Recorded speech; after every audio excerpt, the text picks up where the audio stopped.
Hi, Karl Sakas here, and welcome to Agency Office Hours for May 2021. We're answering your questions about running your agency more profitably. Here's a preview of what we'll be talking about today. Seth in Alaska has a question about staffing. Specifically, how do you decide to split work between employees versus contractors? Sean in the Bay Area has a question about positioning. Should you position as an agency, as a consulting firm, or as something else? Adrian in Phoenix has a question about revenue. How billable should your project managers be?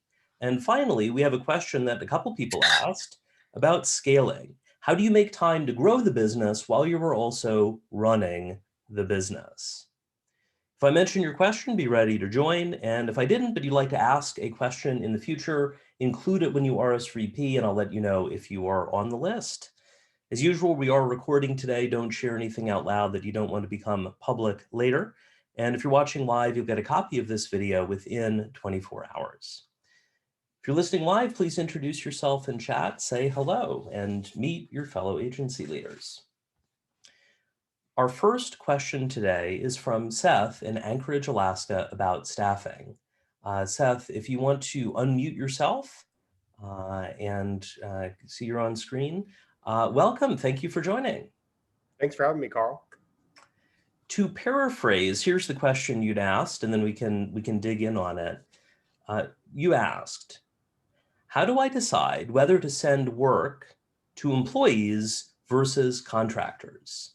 If you could, please elaborate on that question. Yeah, so we are continuing to grow. The company is about 11 months old now. We have several contractors we work with. We have yet to hire an employee, but there is certain parts of the business that are becoming overwhelming in terms of the workload for me and my business partner. And we're just kind of grappling with whether we should continue to seek out more contractors for work or bring somebody in-house. And I'm leaning towards the employee for this particular these particular tasks, because it's very important that we have a great communication, that somebody's continuously having follow up with the businesses that we're working with, our clients, and we're able to have that connection so they can convey messages to the end users. So it's definitely something that we're looking to expand and develop our network of contractors, but also bring in some people who are going to be a little bit closer to our business and know more about it. Makes sense. Well, here are a few things to keep in mind, and this is for everyone listening, as you're trying to decide, should this go to an employee, should this go to a contractor? And then Seth, we can dig into the specifics for you. So for instance, how strategic is the work they're doing? The more strategic it is, the more it probably makes sense to have an employee do the work. Because as you noted, Seth, they are closer into the business, you're going to have more availability. As an employee, you have, to an extent, more control over the work they're doing. If it's a strategic part of your direction, of your agency's future growth, probably makes sense to have at least some employees involved in the mix. The other thing to consider is their workload. If you've got a contractor who is regularly working 15 to 20 hours a week or more, you probably should hire someone full-time for that role as an employee, because in general, you're going to pay about half the amount per hour to an employee as you would pay to a contractor. But if you've got a contractor who's working almost half time, you can basically pay the same amount of money and get a full-time, set of help. Not everyone's going to want to do that. Some people prefer to be full-time contractors across multiple clients. But if you're regularly doing 15 to 20 hours a week of a particular thing, you should probably hire full-time. It'll be about the same in the end. And the third thing to consider, is if you're thinking of offering a new service, and Kat on my team is sharing my article on adding new services, it may make sense to start with a contractor if it's a service you've never offered before. They're going to be an expert at the work, you're paying for that expertise, but ideally they're going to be a conscientious contractor. For instance, I've worked with contractors over the years who think, from the perspective of what does the business need rather than solely what do they need. And so they're going above and beyond rather than just, what did we ask them to do? Sometimes even saying if we were recommending something, they're like, that may not be the best way to do it. The idea of intelligent disobedience. So from what I've shared so far, Seth, what's your reaction, to what's the right next step for you? I think your comment about the 15 to 20 hours per week, the workload that we're seeing, it's particular. The job is social media management, and as you know, if anybody's agency does social media management, it takes up the most time Yes. with the least amount of direct ROI a lot of times. And we're not talking ad placement; we're just talking strictly two to three Organic posts. only. Okay. Yeah, 2 to 3 posts per week, keeping that consistent messaging to the clients, end users, and followers. And it's an important role because it is one of the things that our clients see a lot of value in, but it's also taking up a lot of time, and it doesn't need to be. It's not that high skill of work. If you're a decent copywriter, you have photography skills, you can, and a little bit about the company, and you're able to pick up on the whatever's on the client's website and whatever's on their social media pages. You can quickly start to formulate some strategy on the social media side to do that. So it's a workload thing, and it's going to continue to grow. And so bringing on somebody now to help train them on our philosophies and strategies for social media will be really important to before we get underwater and then we're forced to quickly hire somebody. I'd like to do it in a really strategic way. Makes sense. And, indeed, as Mark mentioned on chat, utilization can be a factor as well. In general, contractors tend to be high utilization relative to the hours you're paying them for. On the other hand, there is value to having an employee who isn't, fully utilized if you're using that additional time to build the agency. So for instance, hiring a social media coordinator, there's some things they could do to help with your own marketing. There's the joke about the shoemaker's kids. Having someone who can dedicate, say, 10 hours a week to your own marketing is helpful because you run into problems otherwise. Yep. The one other thing to consider also would be about how client facing they are. We'll talk a bit more soon about agency roles. The more client facing someone is, the more sense it makes sense to have an employee. You don't want to be telling the client, well, your contact has changed yet again. Now it's so and so, and the client's like, what's going on? Employees tend to stick around longer. I've had good luck with contractors staying for a long period of time, but that is somewhat unusual. So before we shift on to the next question, Seth, any follow-up questions from what we've shared? No, I think you did a pretty good job answering that. I was kind of leaning in one direction, and your advice is going to cause us to make that decision to hire an employee, our first employee. So it's kind of a big deal.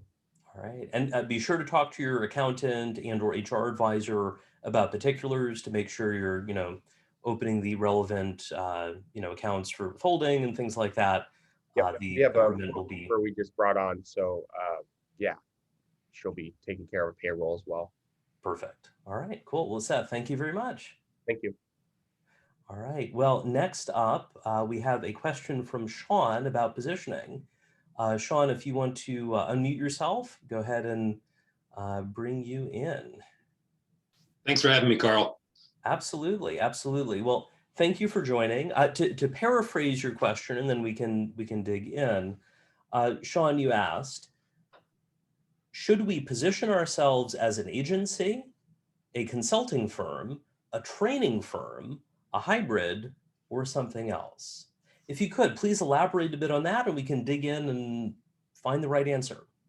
Sure thing. I'll keep it as short as I can because there's a lot of layers to this. But essentially, my partner has been a coach and team trainer for 15 plus years, whereas I've been a brand strategist and brand marketing consultant for that time. We came together a little over 2.5 years ago and decided to serve thought leaders with their visibility and word of mouth.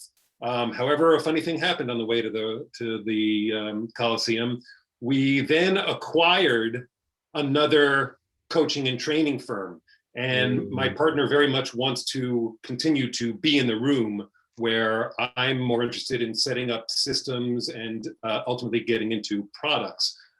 So we're having an issue right now because we've got two different things going on. We've got coaching and training, which is serving HR and L&D people. And we've got brand marketing, which even more niche. I'm actually serving only author thought leaders on my side. And there's a little bit of crossover, but not a lot. So we're having trouble in with our messaging and with our value prop, and of course with targeting just one market segment. So I'm hoping that you can shed a little light on that. It's a challenging situation because there's not really any overlap between the services from you described, around HR and learning and development, helping them on the training and coaching side versus the brand side for authors and thought leaders. So there's not really an overlap on services or on the target market. For instance, at some point I'll offer recruiting services for agencies. People already reach out. I help people one-on-one with that. It's the same market. In theory, I could offer business consulting, coaching, and training to non-agencies. I will never do that because I love agencies. Stay focused. But in your case, it's totally different on both target market and services.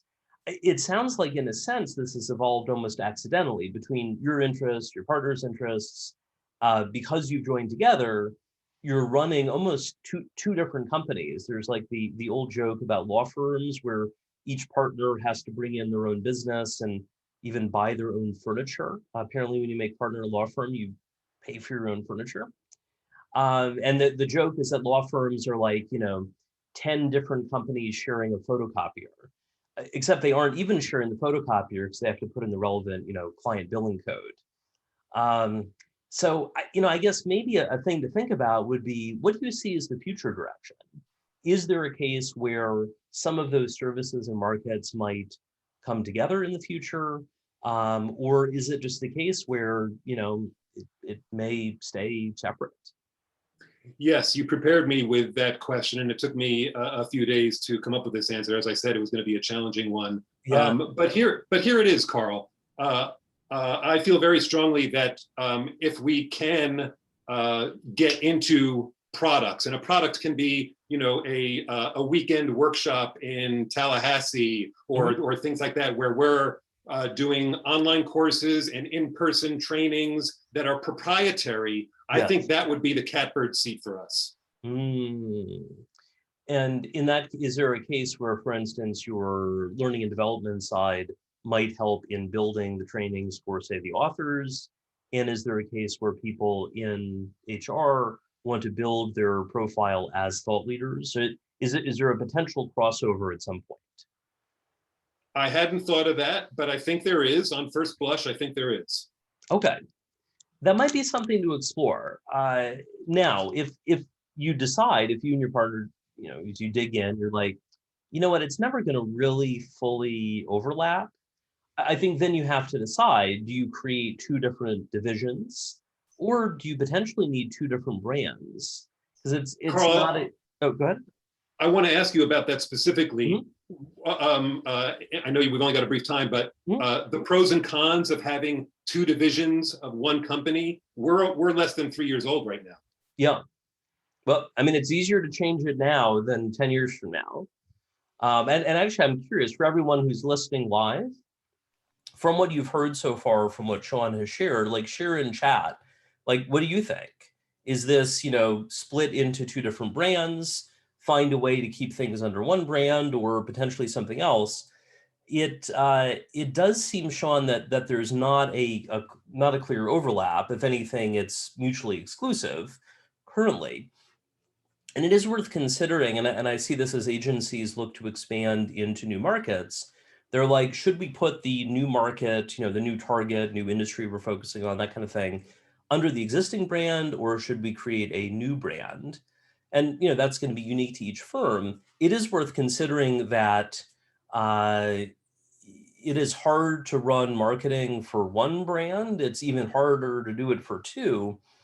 But if there's no way to reuse things, for instance, a client worked on professional services, so they would share content for attorneys, content for accounting firms, content for architecture firms.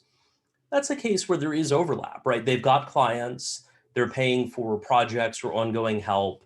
You could write a blog post about, improve your professional services firm's onboarding process, and that's going to apply to the accountants, the lawyers, and the architects, kind of thing. In this case, not so much. I'm seeing, thank you for everyone who's sharing in chat. Let's see. So Mitch said 2 brands based on perceptions of the target markets. Adrian, 2 brands. A lot of passion on both sides. So looking how you could both succeed or otherwise. Justin, 2 brands. Doug, 2 brands. Overlap. And there's a risk. Yeah, good point. You don't want to confuse people. I worked with a client as an agency project manager that provided a wide range of industrial services. And as we were doing user research around what did each of their industry segments want, they really only cared about themselves, and they didn't really care about the other industry segments. So for instance, the people working in hospitals, the company did kind of industrial waste related stuff. They just wanted to know, was the firm keeping up with the latest regulations, and would they help the hospital stay in compliance? On the other hand, if it was, oil field services, it was more about like, is the company involved in the community? Are they like sponsoring the Little League team and things like that? So from a target market perspective, like no one really cares or wants to know or care about the other people. So it sounds like there is a theme, as Mark mentioned. It sounds like it's sort of like 2 companies under one name. And indeed, as just noted, it's going to be easier to create 2 strong value propositions versus one weak one, or where you're sort of diluting it.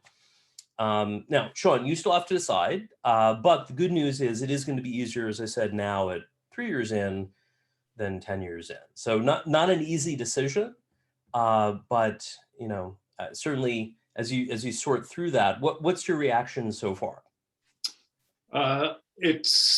It sounds right. Of course, I appreciate everybody offering their 2 cents on this, and I'm the brand part of my partnership too, so it's the way I've been leaning as well. The one variable for me is if we can get into products sooner rather than later, then maybe that's the way to solve the problem, actually, through this one brand. And not to complicate it further, but maybe there are 3 brands. I don't know. It's certainly something you'll want to dig into and navigate from there. So good luck, and let me know how it goes. Thank you so much. I appreciate it. Absolutely. Thank you, Sean. Well, coming up, we have a question about billables, specifically how much should you bill for your project managers, and a question about, as you are growing your agency and scaling, how do you make time to actually scale the business while you are running the business? We'll dig in on that. But first, a bonus tip from our sponsor, Sakas & Company. Yes, Karl Sakas here. At some point in your work as an agency owner, you're going to hire a number 2. Your number 2 might have different title, different role that's going to be unique to each firm, but here are some tips to help you think through that decision. If you're in the midst of deciding what's the right number 2 role for your agency, this will help. I'm currently helping a client through this right now through a custom consulting project, but it comes up regularly in executive coaching and otherwise. As you try to decide what's right for you, some title options for your number 2 include president, COO, chief operating officer, managing director, VP of operations, and potentially a range of director titles, depending on the size of your agency. And if you're listening in chat, if you could share in chat, what is your number 2 person's job title? What's the job title that they have? Now, what is right for you, for your agency as you expand? Well, consider 3 factors. First, what do you want to get off your plate?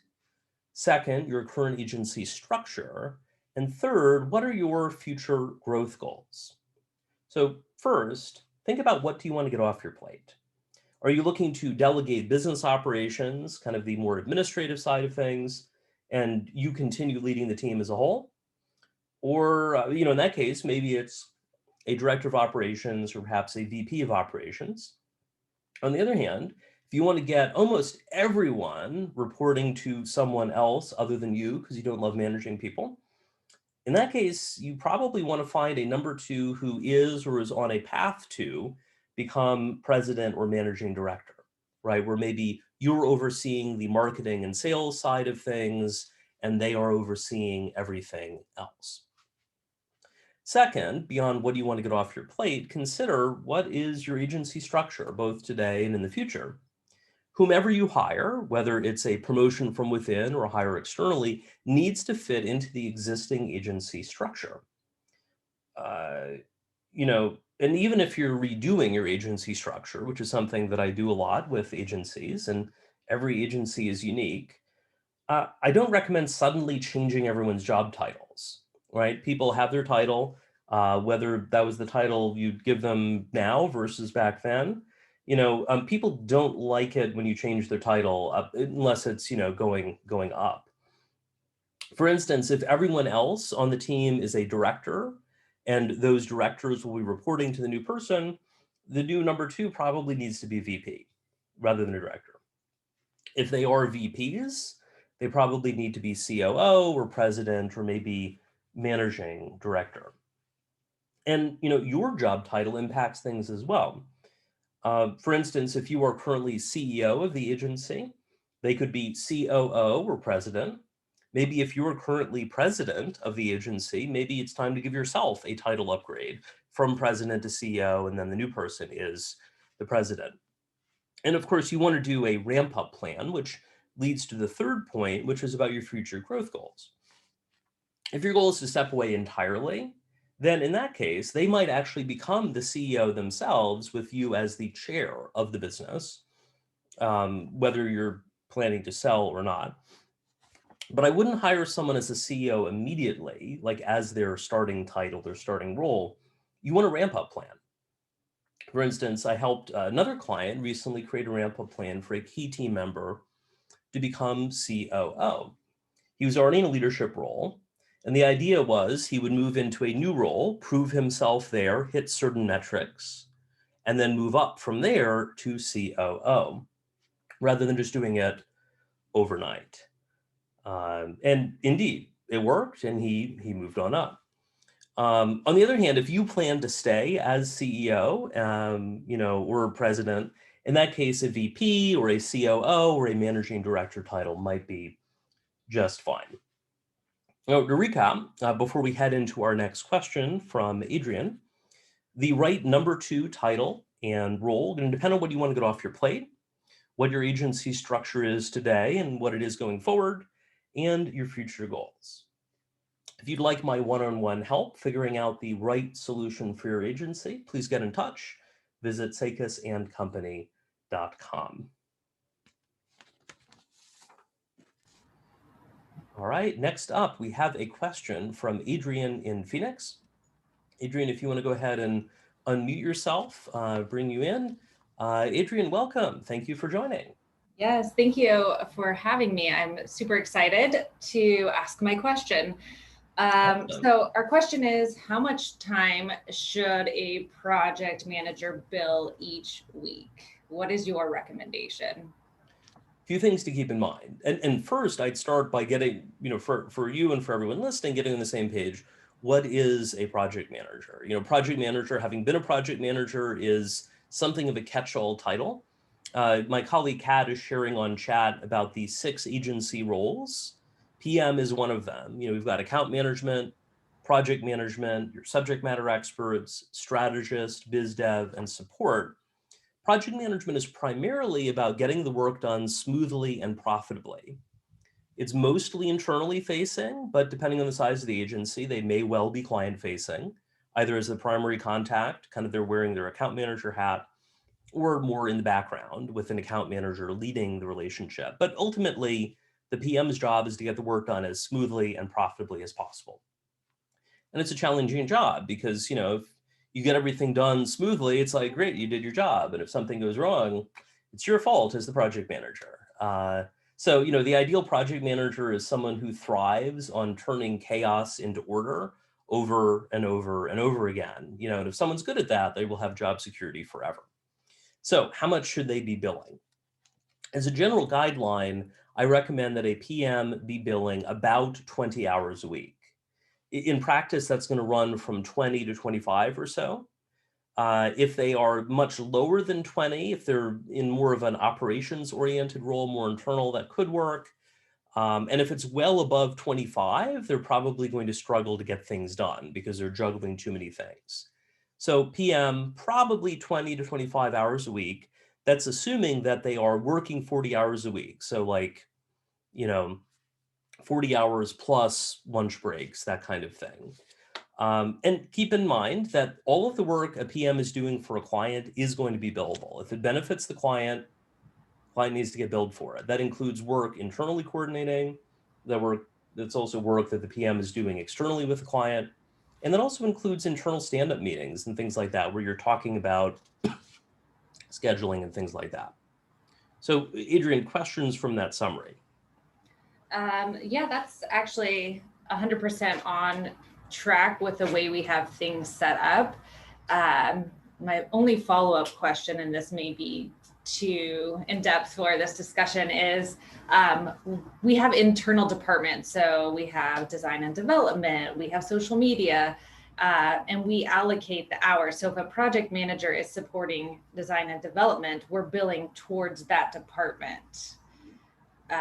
You know, if we're doing a social media check-in to see where they're at with their projects, we're billing that in that time towards supporting that department. Does that make sense? So what's an example of something that might get billed to supporting another department?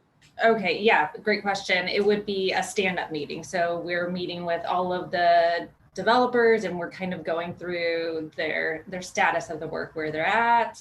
Are they going to be able to meet their deadlines? Then we would bill that to design and development as a separate category. It may be tagged internal, but it's basically supporting the agency. So it's a little bit different than a standard project manager who says, I'm just helping to get this project done.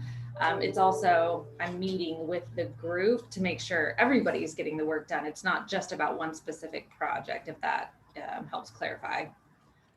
I would think of that in a sense as resource management, which is sort of an extension of what PMs do. Mm-hmm.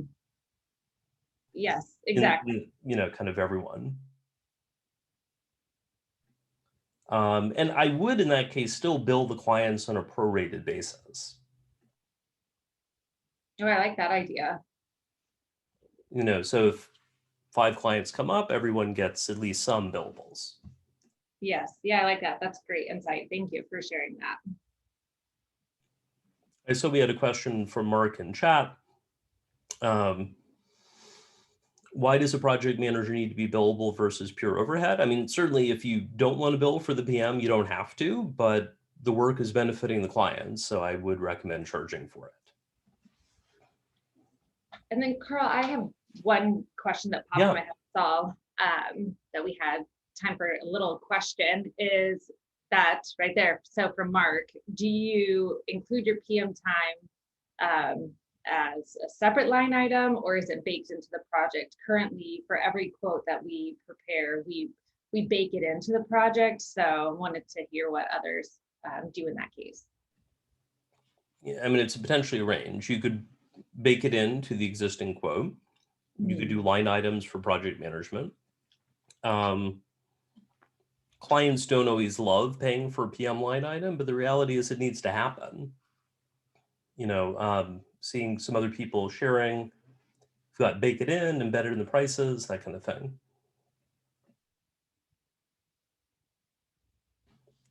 And indeed, some clients don't love it. Yeah. But do keep in mind, depending on the size of your client, like they're going to have project managers. Like it is a job. Someone has to do it. Yeah. Whether the client appreciates it or not. And indeed, if you find that a client resents paying for project management, that may be a sign that they're not a good match in some other ways too. Yeah, yeah.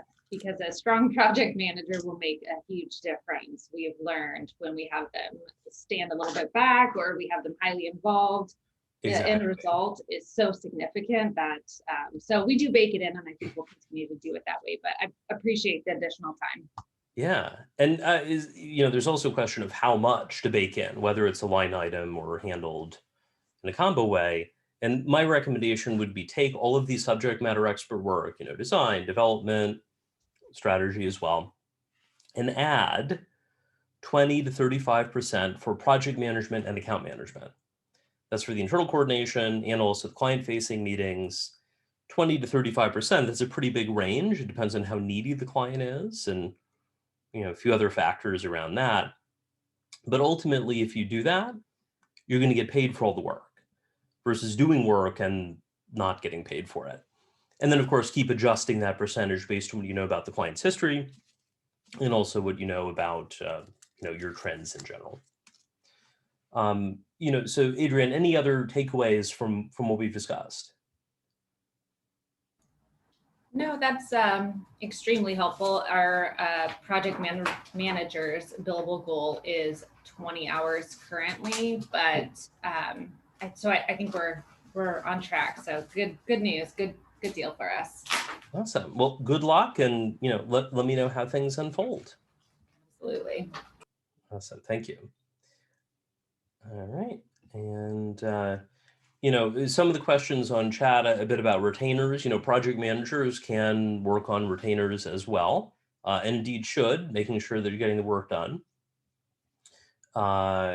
If you're wondering, what does a project manager do? I had a client ask a while back, are project managers just glorified babysitters, reminding team members to get stuff done that they should know how to do themselves?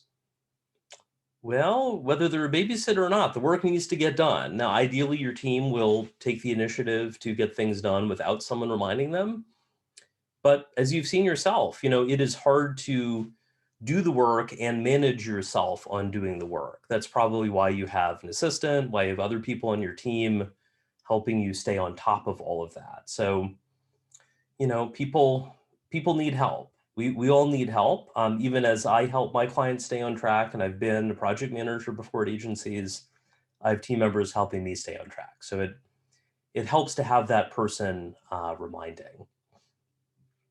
All right, we're going to switch into a question about scaling your agency.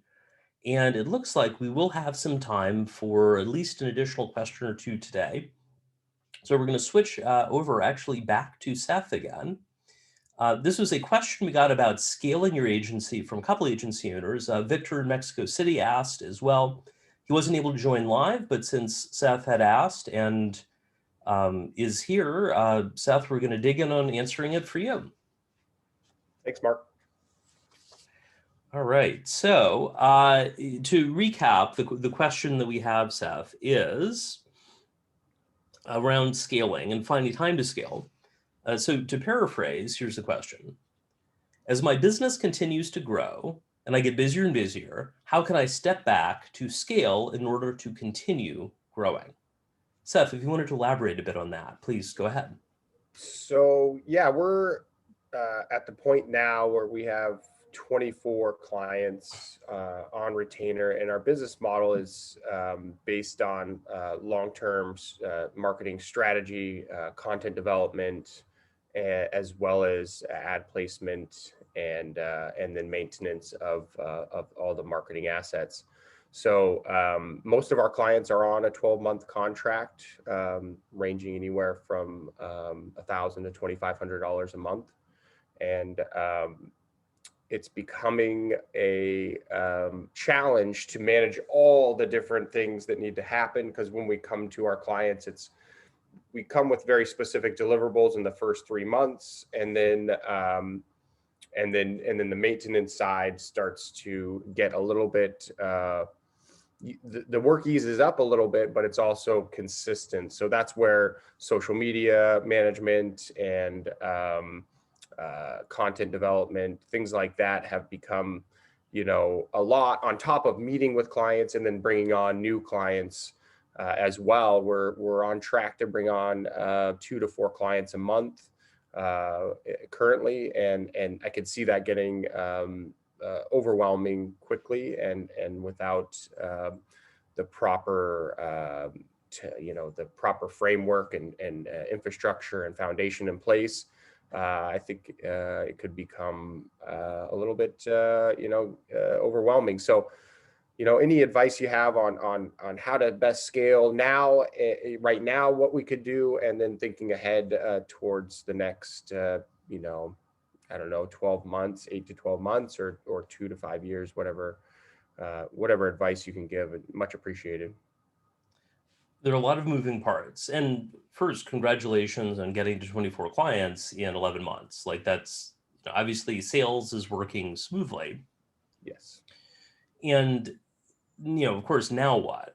And you've got, potentially the option to add 2 to 3 clients a month from here. In general, there's a question of how many clients should an agency have, and that's going to be unique to you.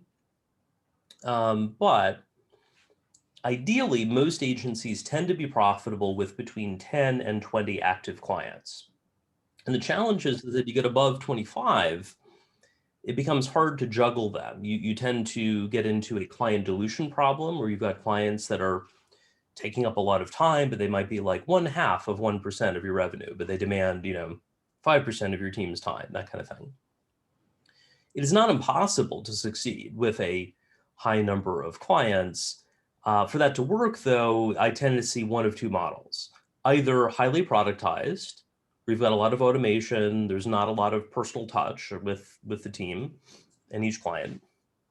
And the other option is building out pods, where you've got basically agencies within the agency with a dedicated account manager, potentially project manager or both. And you've got the individual subject matter experts. And they work on a smaller subset of clients, not all clients across the agency. And I guess maybe a key question for you, Seth, and as people are listening, what do you see as the long-term direction of the agency? Like, where do you want to go? Because that'll help figure out the right choice. Well, originally I started the company with trying to help as many small and medium-sized businesses in Alaska as possible, and I had the goal of helping 100 different businesses in the first year. Yeah. Which we've gotten to about 30. Obviously, some clients have fallen off, but I knew that was a moonshot for us, and I knew that we may not reach it, but if we didn't, we'd still have a lot of clients and be successful and helping a lot of different businesses who really need it. Alaska's, isolated. We're in a situation where businesses and our culture here is a little bit behind the times, and that includes marketing. So I believe that I can help people get up with the times in terms of what works, and getting their branding on point, and getting their foundation for good marketing established on the digital side, as well as in-person events and merch.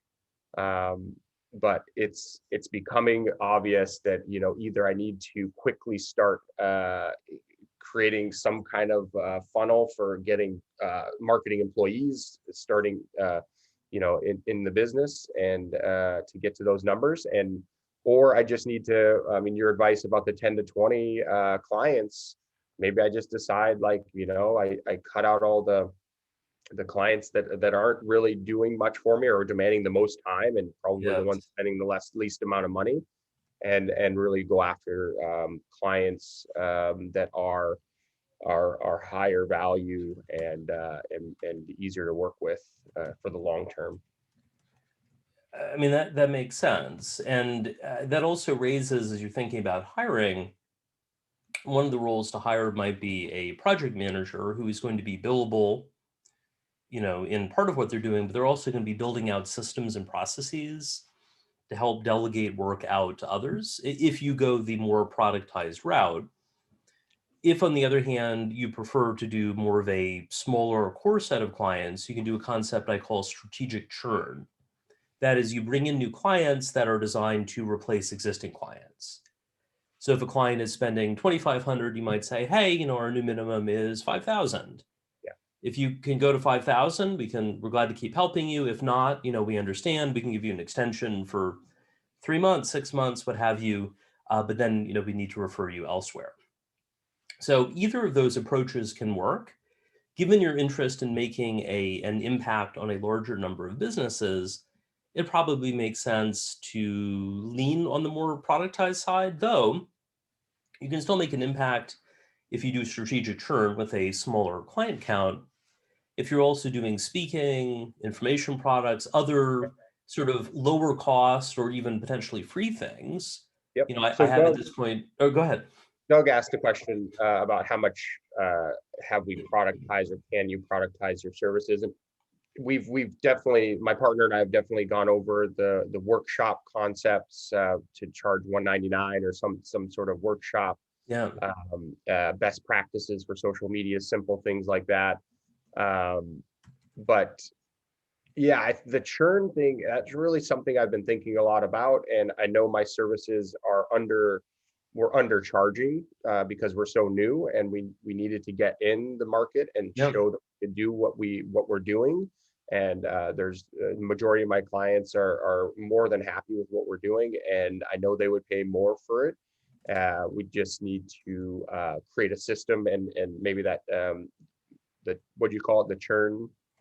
Strategic churn, and I've asked my colleague Kat to share that in chat. I see that in the chat.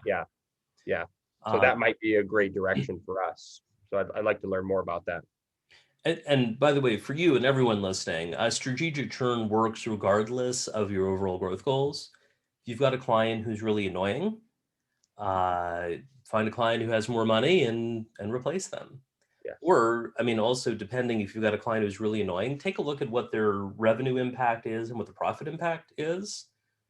I had a client a number of years ago in Virginia who had some annoying clients, and I asked them, who are your 3 most annoying clients? And they listed them, and we looked at their revenue relative to the agency. And the most annoying one was less than 1% of the agency's revenue. It's definitely more demanding than that. And my, feedback to them was you could fire them tomorrow and it would make no negative impact really on your revenue. And actually it'll help your profits because they're not going to be bugging your team all the time. And it's good for morale too. So, definitely good luck, Seth, as you're working through that. Thank you.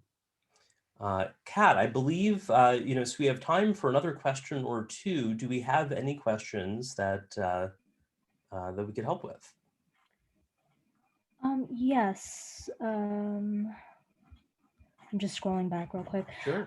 Sean asked a question about agency fee versus adding a margin to a line item services and whether or not one is better than another. Sure. Well, Sean, if you want to come back again and ask a bit more about that question, you are welcome to. Go ahead. So if you could sort of summarize your question. Yes. So currently, we on the marketing side, of course, we will bill per line item and add margin to it. And there have been a couple instances where the client, for instance, I need to subcontract a book cover designer, right? And I need to run it by the client. The client needs to know who the designer is and choose the one. And so discussion sort of bubbles up about what it's going to cost. And suddenly the client, I don't want the client to know the subcontractor's fee to me, so I'm trying to determine whether this is the right way to attack it by keeping all of those services as white label, basically, or to charge an agency fee on top of all of the subcontractor fees and have the total transparency with their fees. I've heard about both. I'm curious what you think. It's going to depend on your agency's culture. Some agencies are like, we want everything to look like we're doing all of it, regardless of whether the agency actually is. In that case, and so there, they'll have contractors using agency email addresses, things like that, which the IRS might not be thrilled about from a contractor versus employee perspective. But that is an option. You could also do more of the strategic partner approach, where the agency is like, we don't do this directly, but we have a trusted strategic partner who does. And part of our fee includes coordinating the work with them. So you'll pay them for certain parts directly, and we'll, as part of ideally the retainer or the project you're working on, we'll handle the coordination, something like that. And you could also potentially point them away completely. For instance, if it's a service that you don't need to coordinate and you have no interest in doing, you probably wanted to say, hey, they can take it from here. So that's sort of a continuum that, hey, here you go, do company, great. Strategic partner is, the client knows it's a different person, different entity, but you're helping coordinate. And then white label, you're presenting that it's all you. There are pros and cons to each of those models. The biggest thing is how integrated does the work need to be? And also what's the markup potential? If you have someone who is really expensive, it tends to work best either to do a full handoff or do the strategic partner approach, because then you're not trying to mark up the work that you're already having to pay for that's pretty expensive. The white label approach works if there's markup potential, but if the other firm's fees are quite high or contractor potentially, there's not a lot of room for that. For instance, I worked in an agency that had an hourly rate of $125 an hour at the time. And we had a key contractor who was charging us $200 an hour for really high-end kind of IT architecture things. And we needed his help on a project. We needed about 10 hours of his help for a project that was going to be, in the end, $300,000 to $500,000. We created a special senior rate for him, $250 an hour. And we didn't make much in profit on it. We made a little bit of markup, but he was critical to getting things done, but he wasn't a core part of the overall budget. So, making 500 in profit on that 10 hours was okay because it enabled making, 6 figures in profit on the overall project. So with that in mind, what's your reaction? And it's going to depend on the engagement and on that, but what are your thoughts from those three? Well, I don't want to mess with success. Right now, we are adding margin even to higher ticket line items, and it's working where I'm not getting any pushback. But then again, I'm only in business for 2 years now. My market size might be a little small. It's a concern of mine. And I have also heard, of course, that if I can set up my model so that it's more retainer for Yes. everything and offer the package, that's probably Right. the ideal position. Clients like when you get everything done. There are some clients who are going to want a nickel and dime. Those tend not to be the best clients, and ideally those are the ones that you want to strategically churn to replace them with clients who appreciate your help. So it sounds like, promising direction. But of course, every client is going to be unique. And it also, by the way, promotes the importance of finding, within reason, reasonably priced contractors. Because if a client needs help for something and you want to do it on a white label basis, but you don't have someone that you can affordably mark up, ideally you're taking whatever a contractor charges and at least doubling it if you're running it through the agency. And if it's an employee, you're ideally at least tripling it in the work you're doing. There are some exceptions like that, things like if you are charging for printing or charging for media, the sort of a typical markup for that is add 15%. That could be a lot higher. If a client has a very small media budget, you might be charging a flat fee that ends up being a high percentage. So, Sean, good luck as you're working through that, and you will find the right answer. Very helpful. Thank you so much. Absolutely. Well, we have time for one more question today, and Kat mentioned we have a question from Mark about breakdown in terms of how to organize things within your profit and loss statement. So, Mark, if you want to unmute yourself, come on camera, would love to answer your question. Hi, everyone. Hello. If you could summarize your question. Yeah, it's kind of a follow-up to when you said that the sweet spot for profitability was 10 to 20 clients. So right away, I want to open a spreadsheet and start putting in average revenue per month per client, extend that out to annual revenue, and then work down the whole idealized sheet. Yeah.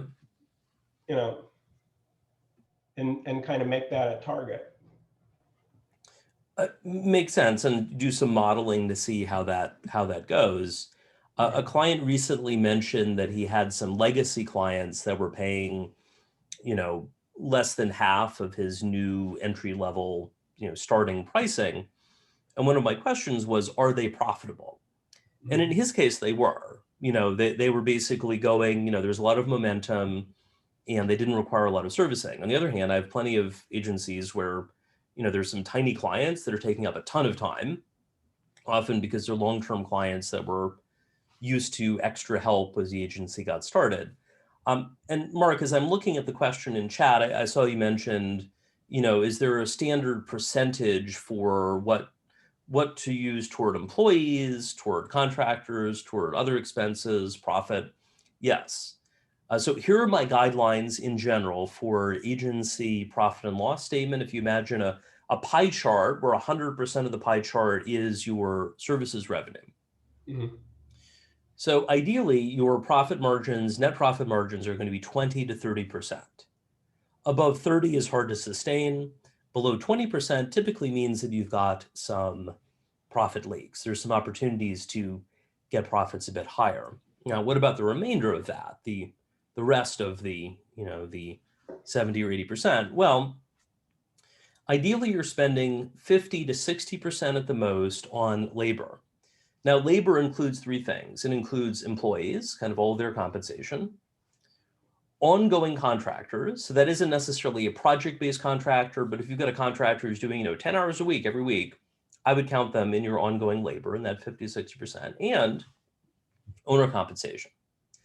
Now, technically, some of your owner compensation for most agency owners comes in the form of distributions, which technically don't hit the profit and loss statement, but I would recommend kind of adding them back for the 50 to 60%, because otherwise, people would just say, oh, my salary is $1, and then take $1 million in distributions, which the tax authorities will not like. And then the remaining, that leaves, about 20% for overhead, for rent, for software subscriptions, things like that. So, imagining the pie chart, 20 to 30% for net profit margins. This is of services revenue, 20% for overhead, and then 50 to 60% for labor.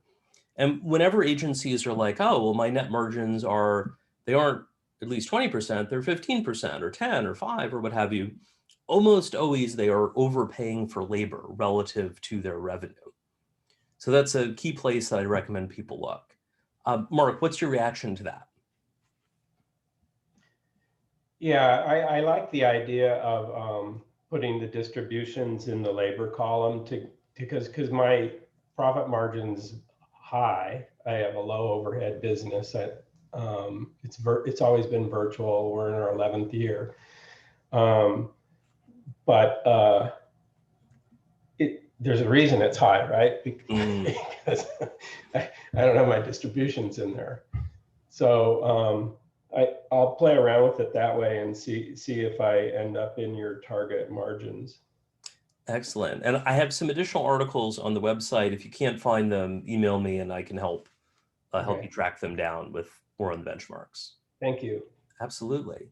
Well, Mark, thank you very much for sharing. As we wrap up today, we've talked about a number of things. Kat has shared on chat some additional resources about how to keep up with upcoming events, things like that.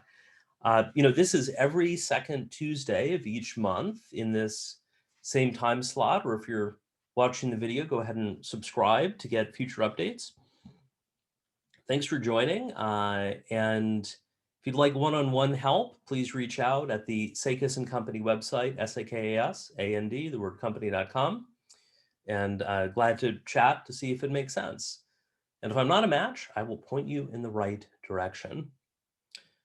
Well, thank you again for joining. Karl Sakas here. I look forward to seeing you next month on helping you grow your agency more profitably this year and beyond.